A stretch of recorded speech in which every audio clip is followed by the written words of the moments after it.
नमस्कार, कैसे हैं आप सभी। उम्मीद है सभी फिट और हेल्दी होंगे। साथियों, अक्सर लोग मास्टरबेशन करते हैं और मास्टरबेशन करने वालों में से 90% लोगों को ये नहीं पता कि मास्टरबेशन करते समय क्या सावधानी बरतनी चाहिए। अगर आप भी बिना सावधानी बरते ही मास्टरबेशन कर रहे हैं तो सावधान हो जाइए, क्योंकि इससे आपको गंभीर संक्रमण हो सकता है। साथियों, मास्टरबेशन करना सेहत के लिए हेल्दी होता है, लेकिन मास्टरबेशन के कुछ नियम हैं। उन नियमों को फॉलो करना बेहद जरूरी है। ऐसे में आपको ये वीडियो जरूर देखना चाहिए। साथियों, मास्टरबेशन के पहले और बाद में हाथों को अच्छी तरह साफ करना जरूरी है, क्योंकि हाथों पर कई तरह के बैक्टीरिया, वायरस, धूल, गंदगी आदि चिपके होते हैं। ऐसे में मास्टरबेशन से पहले अपने हाथ को अच्छी तरह साफ करना न भूलें, वरना बैक्टीरिया और जर्म्स वेजिना में आसानी से प्रवेश कर और आपको इन्फेक्शन का शिकार बना सकते हैं। दोस्तों, मास्टरबेशन करते समय अपने नाखूनों पर ध्यान दें। आपके नाखून छोटे और साफ होने चाहिए। ज्यादातर महिलाएं मास्टरबेशन के लिए अपने हाथ और उंगलियों का इस्तेमाल करती हैं। ऐसे में हाथ साफ कर लेना काफी नहीं है। आपको अपने नाखूनों की सफाई पर भी ध्यान देने की पूरी जरूरत है, क्योंकि उनमें कई तरह के कीटाणु होते हैं। साथ ही फिंगर इंसर्ट करते वक्त आपकी वेजाइना की अंदरूनी स्किन भी छिल सकती है। साथ ही साथ इन्फेक्शन और जर्म्स की वेजाइना में प्रवेश करने का खतरा भी बढ़ जाता है।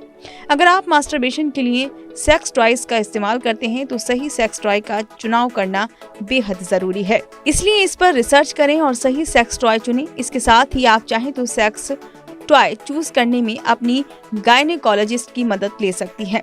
दोस्तों, मास्टरबेशन करने के लिए किसी तरह का फल और सब्जियों का इस्तेमाल ना करें। कई महिलाएं मास्टरबेशन के लिए जुकीनी, खीरा, केला आदि जैसे फल और सब्जियों का इस्तेमाल करती हैं, लेकिन ऐसा नहीं करना चाहिए, क्योंकि इन पर कई सारे पेस्टिसाइड स्प्रे किए जाते हैं। इससे आपकी वेजाइना को गंभीर संक्रमण हो सकता है, इसलिए किसी भी स्थिति में इनका इस्तेमाल करने से बचें।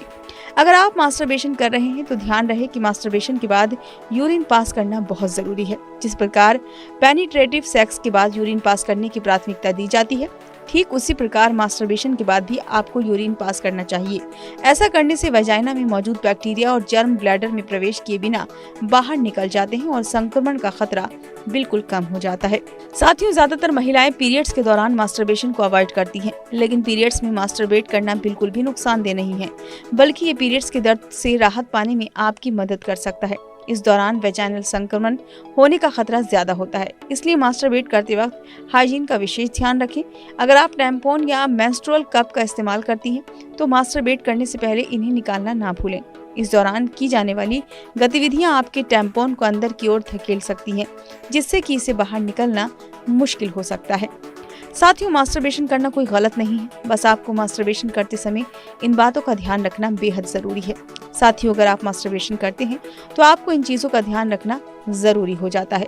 अगर आप इन खास बातों का ध्यान रखेंगे तो आपको किसी तरह की कोई समस्या नहीं होगी। अगर आपको ये वीडियो अच्छी लगी हो तो लाइक करें, और अगर आप सेक्स से संबंधित किसी भी तरह की जानकारी चाहते हैं तो हमें कमेंट करके जरूर बताएं।